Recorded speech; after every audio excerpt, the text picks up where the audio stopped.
Good morning, families.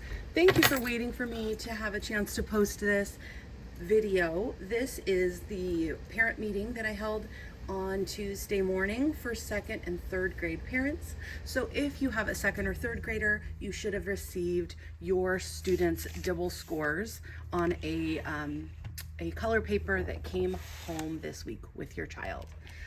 My name is Heather Phillips. I am the MTSS instructional coach, which is another way to say that I support the reading intervention program at John Muir. And so thank you for coming to our meeting, virtually or otherwise, and let's get started. So, of course, thank you, and I'm so glad you're here. I also wanted to highlight how important it is that parents like you come to these sort of parent meetings. So when parents are engaged with their students' school, they come to PTA events, school site council meetings, parent-teacher conferences, and meetings like these, even our school carnival, things like that. It has a measured impact on your child's future. And so I wanted to highlight a few ways that your participation today is supporting that. So students who have engaged parents have higher academic achievement, they have better social and behavior outcomes in school, they have higher graduation rates in high school, and our school climate improves. That makes it a better place to be. Everyone is happier, everyone is more connected. When parents have a problem, they feel like we can help them solve it, and that's the kind of school that we want to have here. So we appreciate your participation, and thank you. So our mission in Modesto City Schools is that every student graduates with the skills, knowledge, and character traits essential to thrive and contribute to society. And as you know, that at John Muir, our student focus is literacy. And so as in my role, I am in charge of making sure everyone receives 30 minutes, 4 days a week of targeted instruction at their level. And so I just want to make sure that you know how important it is to the staff at John Muir that our students are proficient readers so that they can succeed not only academically, but also in the future. So we have a few goals for our meeting today. Our first goal is that you leave with an understanding of what this DIBBLES is. I'm going to say that a lot. So DIBBLES is a reading assessment, and I'm going to be explaining that to you today. The second is that I hope you understand what your student's particular score means and how to help them. The third goal is that you leave with ideas for how to support your reader so that they meet their potential. And the last goal is that you leave with questions to ask your student's teacher if you have them, questions for me that I can answer for you, and I just want you to feel that you have the answers that you need at the end of our meeting. So let's jump right in. The first thing I wanted to explain was why do we do DIBBLES and what is it? It's kind of a silly name, but it's a fancy way of, there's a fancy way to say it. It is Dynamic Indicators of Basic Early Literacy Skills. So that is a a few short tests that students in our district do from kindergarten all the way up through 6th grade, and the types of tests that they do changes based on their grade level, and it will give teachers an indicator if they're at risk for reading and the type of help that they may need. So now is a great time to get out that paper that has your student score on it. Even if you don't have it, this presentation will still be helpful to you. So as you look at the paper, you're going to see a bunch of colored bars. The colored bars might be red, yellow, green, blue, or a mix of wherever, and you'll see a dot on each bar indicating where your student falls. So these colored bars are risk categories. So if your student has their score landing and on the blue bar, it means that there's not a lot of risk. It means that your student in that particular skill is on track, and that they get what they need typically through their core instruction during the day. And then when they come to that 30 minutes of intervention, we're really trying to push them further with comprehension and higher level reading skills. If your student has their mark in green, those students are at minimal risk for reading challenges. They typically get their core support from their teacher, and they typically continue to do well. But the green bar is right next to the yellow bar, and so based on the difficulty of the task, sometimes kids start in green, fall back to yellow, bounce back up, and so we want to make sure that we're supporting them. And so these colored bars will help the teacher know exactly which area your child needs help in. And then of course there's red. Red means that they are at risk for reading challenges, or they are currently challenged at their current level. And so a lot of parents will see the red and yellow and panic, that, this means their child is failing. And that's not true. It does mean that we should be watchful of how they're getting instruction, watchful about how we're supporting them at home, watchful that they don't slip further behind, and that we're giving them everything they need to move forward. So I can't say that your child is at risk if you have a red for future reading difficulties, but the answer is maybe they are, and so we need to investigate that. So partnering with your child's teacher is the best way to move your student from red and yellow up into green and blue. So if you would like to reach out to your teacher, here are some questions that you could ask. What is the biggest area she needs help with? Is there a specific area of reading or a specific part of the homework they assign that should be the main focus? When my child is in class, are they participating? Are they engaged? And do you feel like they are on task? Win Time is the reading intervention program that I run. We call it Win Time because it provides students what I need. And so every student is getting different instruction based on their current level. And Win Time students should be successful. If they are not successful during Win Time, then we need to investigate that together. And the last is, how can you support your child's reading at home? And certain teachers will say, read this particular passage or practice this particular list of words. And again, I can help you, but your child's teacher is going to be the best resource because they spend the most amount of time with them. So as we move on, we're going to talk about the DIBELS assessment in particular. So second and third graders do the same assessments on DIBELS. And so you'll see MOY written a lot. That just means middle of the year. And we take this test three times: beginning of year, middle of year, and at the end of the year. So the one we're going to be talking about today is the middle of the year assessment, and we took that right before we left for Christmas break. We typically take the test when we come back in January, but our district has moved that test to December. So that gives us a little bit more time to communicate with you, look at these scores, and have more instructional time to get them where they need to be. So this is a quick overview of the tests. I know this looks overwhelming, but basically here's my pointer here. There are 4 different assessments that we're going to talk about. And all of these colored bars are those risk categories. And so these tell us maybe the student lands in green, but if they're at the very bottom of the range for green, then we need to really watch that score to make sure it doesn't dip into the yellow. So for second grade and third grade, we're going to start talking about the nonsense word fluency assessment. And those are these 2 assessments right here. Now you'll notice there's 2 boxes in each pink bar, and that means that there are 2 scores for this one assessment. So let me get into that next. Nonsense word fluency, we often call it NWF. There's a lot of acronyms, but basically it's a fancy way of saying we are going to give your student a page of nonsense words, but the nonsense words are not just make-believe, and they are not meant to trick the children. They follow the regular phonics patterns associated with their grade level. So we know a lot of students, especially in third grade, have a really big reading vocabulary already.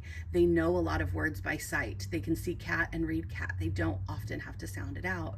But if we give them a word that follows that consonant, vowel, consonant pattern, and they blend it incorrectly or they read it incorrectly, that gives us a clue into where they need extra phonics instruction. So students have been taking this assessment since since kindergarten, if they've been in Modesto City Schools or in a district that uses this Dibbles assessment. And what we want at second and third grade is for students to be able to look at a word like this first one here on the page, POG, and we want them to be able to sound it out in their head. So we call that underground. So they sound it out, and then out loud they say POG one time. Now, students who aren't as developed with their phonics might sound out the word out loud, and that's fine too. Pog, pog. The only thing that does is it slows them down a bit, so they're not going to get as far on the list, so their score might be a little bit lower. But that's just where they are, and that's okay. So our goal is to get them to sound the word out in their head. That might not happen for your student right now, but that's something we should be working towards. So that is what the assessment is. It requires a lot of different skills for students to be successful. So students who have difficulty with assessment, it could be for lots of reasons. So when you're looking at your Home Connect letter that we sent home, if your student was in second grade, we're looking at the middle of the year here. And if your student's in third grade, we're looking at the middle of the year scores here. So you can see where your child fell on the bar, but you can also see how close they are to the bar underneath them. So that tells us how close they are to falling into, a zone where they might need a little extra support. So here's your chance to take a peek at that. Pause the video if you need to. Jot down any questions if you need to. And this is the part that we want to know. So if your student is, even if they're green or blue, but especially if they're red and yellow, how do you support nonsense word fluency? How do I get my student better at this? This skill requires a lot of different skills for success. So students have to be able to keep their finger and track on the page. They have to be able to stay focused for over a minute. They have to keep their eyes on the paper the entire time. Students who look up from the paper often lose track of where they are. They have to know their phonics skills. They have to be able to recognize different phonics patterns in words they don't know. So it requires a lot of being confident in a lot of different skills to be successful. So where parents usually see students struggle with this particular skill is when they're reading a story at home or reading part of their homework or reading a book and they don't know the word. I'm stuck, I can't do it. And that's frustrating because you're like, try it, try it, try it. And so I want to give you a routine to help encourage them to sound out and get that word read without any help. So in kindergarten through, I would say about third or fourth grade, when we do teach phonics, we often use this same routine. It's called the sound by sound blending routine. And if you've, sat down and read with any child, you'll notice that a lot of times they'll start sounding out a word and they'll drop the ending, or they'll sound out the word, but then they'll just read the beginning. And so they'll drop off different parts. So with this routine, it helps make sure when students are reading, they attend to every sound they see. So for example, here's a word that has some phonics patterns for second and third graders. It has the CH, it has the AR that go together. So when we teach students to blend a word sound by sound, we have them read a sound, blend it to the next one. It sounds like this. The teacher says sound, they say ch, sound, R. Then they blend those two together. Char, sound, t. Then they add the T to what they've already read. Chart. Then we say it fast, chart. And that's how we put the word together. It can help prevent them from dropping off different parts of the word and getting frustrated. If you have further questions about that assessment, please reach out to me. Please reach out to your teacher. If your student is struggling with this area, it's likely that they're struggling in the more complicated skills, because this is one of the biggest foundation skills that we test for in second and third grade. So I'm going to give you a second to review the following infographic. I am not showing this to make anyone feel bad. I am not showing you this to guilt anyone, but this is just data. This is, if we want students to perform at their potential, we have to help build routines as teachers and as parents that are going to make them successful. So we know that reading is the best way to get better at reading. We have to practice. So students who read 20 minutes a day are exposed to almost 2 million words in a year. A student who reads a minute per day is exposed to 8,000 words in a year. Where do we want our children to be? Do we want them to be a 2 million word exposure kid or an 8,000 word exposure kid? So I have come up with kind of a routine that will help. So it's called repeat, prioritize, and model. So repeat. Repeat means let students read books that they love. It is okay if they repeat them over and over and over again. It is okay if you reread the same book to them over and over and over again. The second is prioritize. So if you make sure your student gets to gymnastics every week on time, if they get to soccer practice on time, if they are always at baseball practice on time, then we need to build a routine that prioritizes reading in the same way. If it's important, then let's make it important. If you fall off track, that's okay. Just get back up and start reading again. And the last one is model. So a lot of students don't read because they say, I just don't like it. And like other areas of life, when a student loves you and looks up to you, they'll mimic you. So if you have a very reluctant reader, try when they're sitting down, you grab a magazine, a book, an article, hopefully not on a tech device, but that's okay too, and show them that you prioritize reading because it's important. And you're doing more than just lecturing. You got to do your reading, you got to do your reading, you got to do your reading. Honestly, that doesn't do much. Modeling and showing them how important it is more powerful than a lecture. So repeat, prioritize, and model. If you take away one thing from this presentation, this is a great one. Some additional suggestions based on what I've seen, what teachers in our schools are seeing. When students are extremely tired, they don't perform well. They don't stay focused. They don't retain as much information, and they aren't as engaged in school. So one big thing is to avoid putting a TV in a bedroom. Students, in first grade through third grade typically need 10 to 13 hours of sleep a night. TVs in bedroom cuts down on the amount of sleep they get, and it is not good for them. The second is monitor the use of technology. Technology use is increasing year over year, and we need to watch how our students are interacting with it, because print on paper is one of the best ways to get students to read proficiently, and the constant use of technology can interrupt their sleep patterns. It can, there's good things, but for a developing reader and a developing child's brain, the impulse control and the attention and focus in school decreases when we have students that are on devices from the time they get home to school till they go to bed. And the last one is increase conversation in your home. So we're seeing more students that are struggling with communication skills, with communicating with adults, with communicating with peers. And so ways that you can support that at home when you're with your child, talk through how to order for themselves at a restaurant.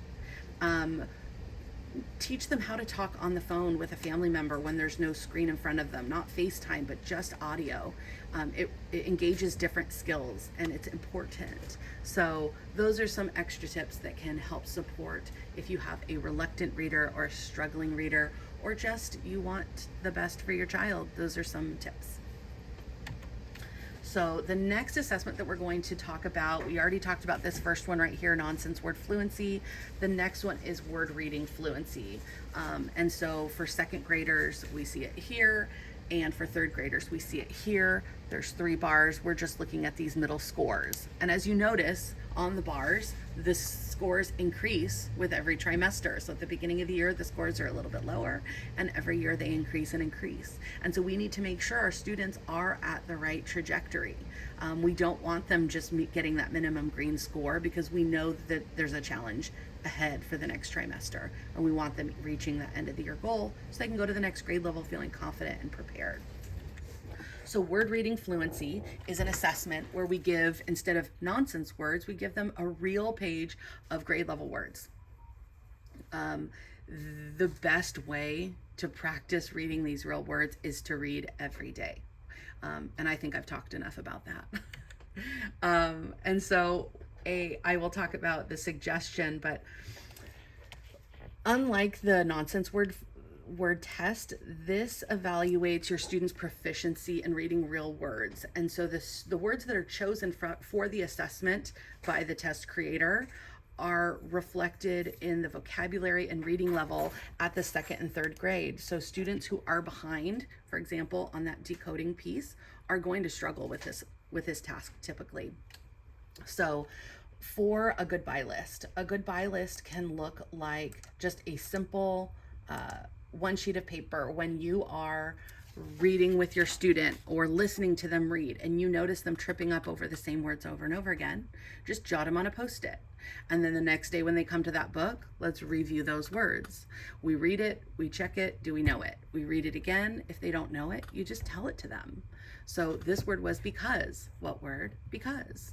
When you see it, you'll look at it and you'll read because next time. They might not get it right away, but make that list of challenging words to keep revisiting, and eventually they will stick.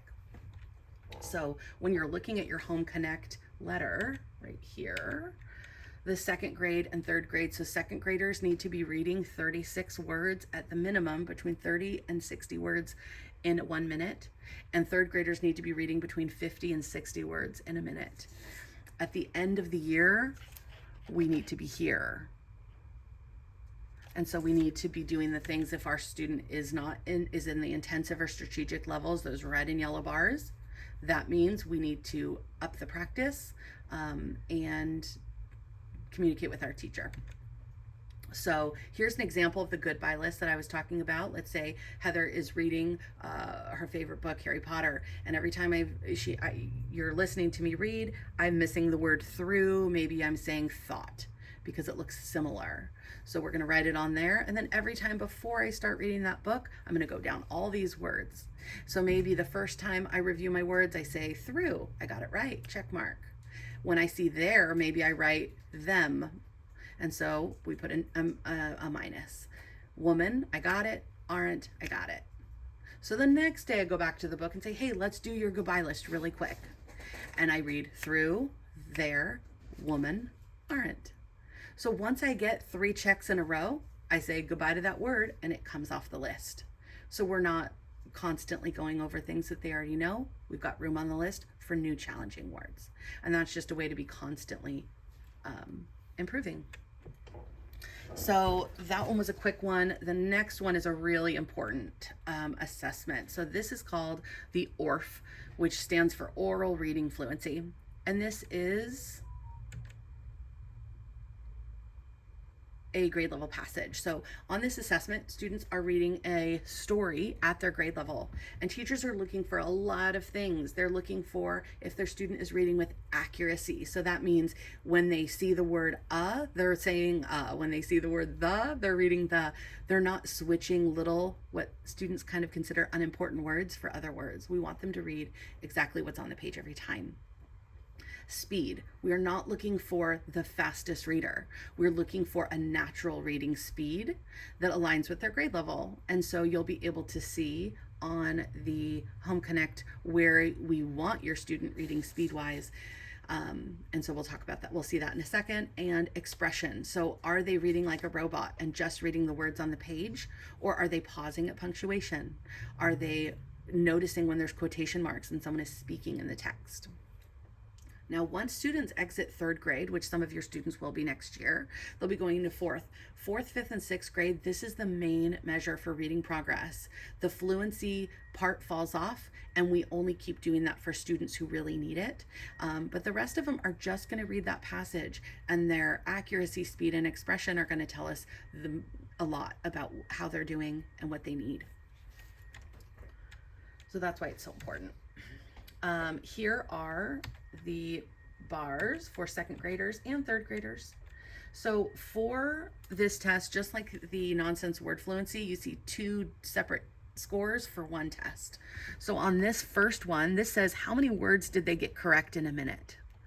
So third graders in the middle of the year need to be reading 78. I got these mixed up. Sorry. So third graders are on this side. So they need to be reading 105 correct words per minute. And the range is between 105 and 140. For second graders, they need to be reading between 78 to 116 words. And that came up from 49 at the beginning of the year. So maybe your child did well at this assessment in the beginning of the year, but now they slipped into yellow or red.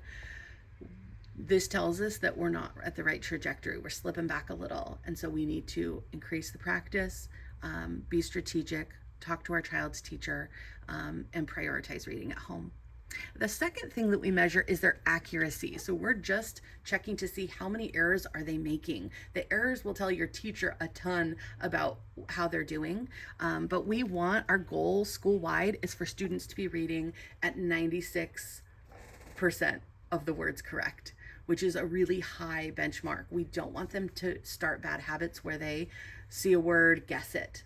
That habit is really hard to break once it starts. And so from the beginning, from kindergarten on, we're really focusing on accuracy, reading the words on the page exactly as they are written. So here is how to support reading fluency together. So my first suggestion is to read aloud together. Read to your child regularly. A lot of times when students can kind of read on their own, they're like, no, you don't have to read anymore. I don't need to read to you. You can do it. But when an adult reads to a child, you are modeling fluent reading. So that means the smoothness, the accuracy, the expression, all of those things. So you can even take turns reading paragraphs. They read a paragraph, you read a paragraph. If you have a struggling reader in that yellow or red bands, you could read a paragraph and then your child could read the same one you just read. So they have your model of how to read all of those words and how to read the sentences and how to make it sound good. And then they get to read the same exact thing. They leave feeling more successful. They might be less reluctant to read with you at home. One suggestion I really, really love is to listen to audiobooks on car rides. This is another model of good fluency. So when they hear what good reading should sound like, they can mimic that when they try to read. They can't do that until they can read the words on the page. So again, if they're struggling with that nonsense word task, this is still going to be very hard for them. But that doesn't mean we don't do it. It just means that while you're practicing at home, you might need to support them a little bit more. This kind of goes back to the slide about nightly reading, making time for it and treat it like a sport. Sometimes you train to get better and sometimes you play a sport for enjoyment. We often don't do things for enjoyment that we are not good at. So we want students to get proficient so that they can enjoy reading, and people who enjoy reading read more. And then the last suggestion to support this is to discuss the text with the student or discuss the story. When students read fluently, they don't have to spend as much mental energy on reading the words on the page. So that frees up space in their brain to understand the story. So new readers often can read a sentence or a story and look up and have no idea what they just read because they had to spend so much energy trying to get the words on the page. So trying to remember what they read. So they can't often do comprehension tasks like tell me what the story was mostly about. What was your favorite part? What were some important details? Those are really hard. So that is something that something that can help boost your students' reading fluency is to discuss the text after. And when they notice you telling them, well, I think the story was mostly about blah, blah, blah, blah, blah, they can hear what a main idea sounds like. They can hear what the most important parts are. So I say keep doing it together until they can do it alone. Now, my favorite, my favorite suggestion for especially second and third graders is to read books and then watch the movie. So this can be a fun thing. A lot of these movies are available online or on like a streaming service that you may already have access to. And they're often on TV that you can record.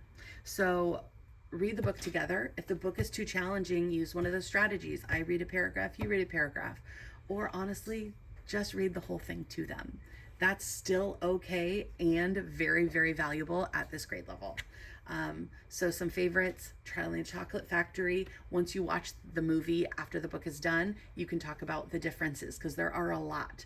And when students are comprehending the story and engaged in the story, watching that movie component becomes so much more fun, and it makes reading a little bit less of a task.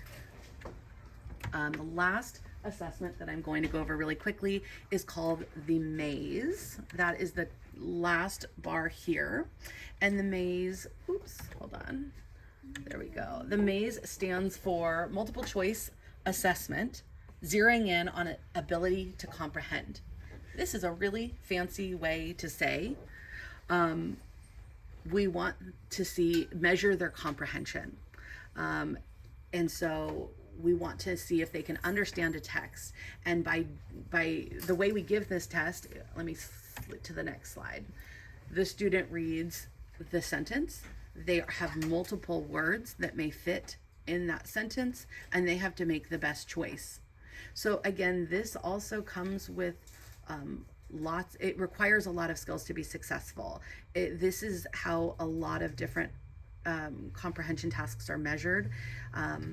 And they have to pick the most appropriate choice. So they have to be able to use context clues. They have to be able to understand the words in the sentence. They have to have a strong vocabulary.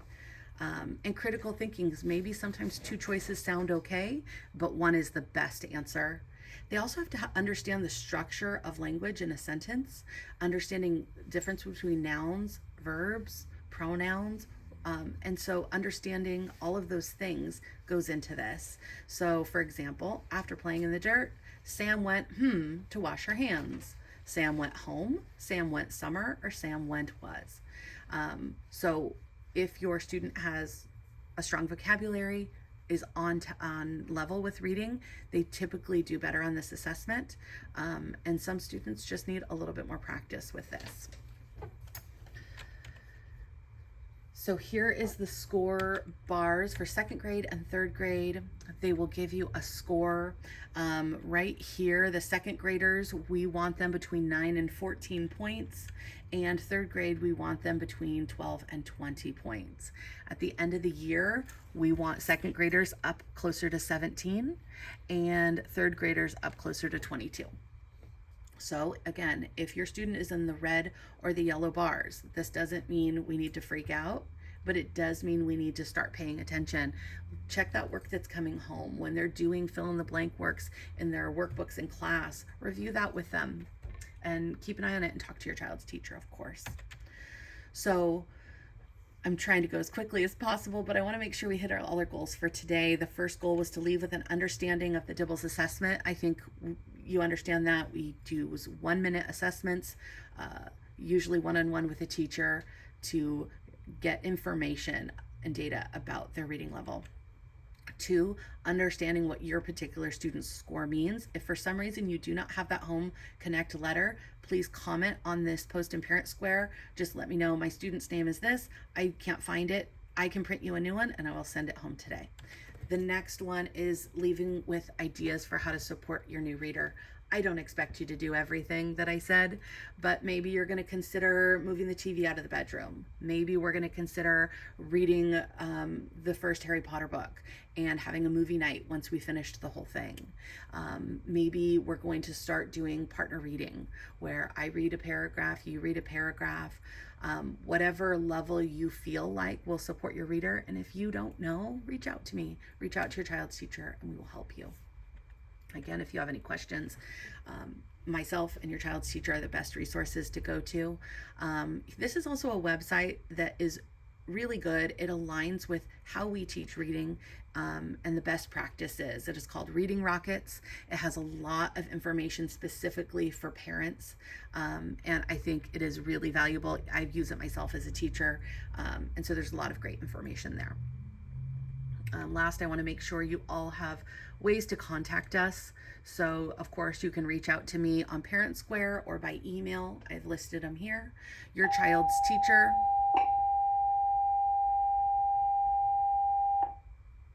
Sorry, school's starting. And we have second grade and third grade teachers listed here. And then just some suggestions, other ways to continue the parent involvement in our school that we know has research-based outcomes that are good for your child and good for our school. You can join our PTA. You can join School Site Council. We have ELAC meetings. We have Parent Square. We have the marquee outside. We have lots of ways to keep you informed and engage you with us, and we want that. So thank you so much for taking the time to even sit on your lunch break or after work one day. We're all busy, but by prioritizing watching these presentations and engaging with our school, you're making it better for all of us and having better outcomes for your child. And we know that that's what we all want. So if you have any questions, again, my name is Heather Phillips, and hopefully I will be seeing you at another meeting soon. Have a great day. Bye.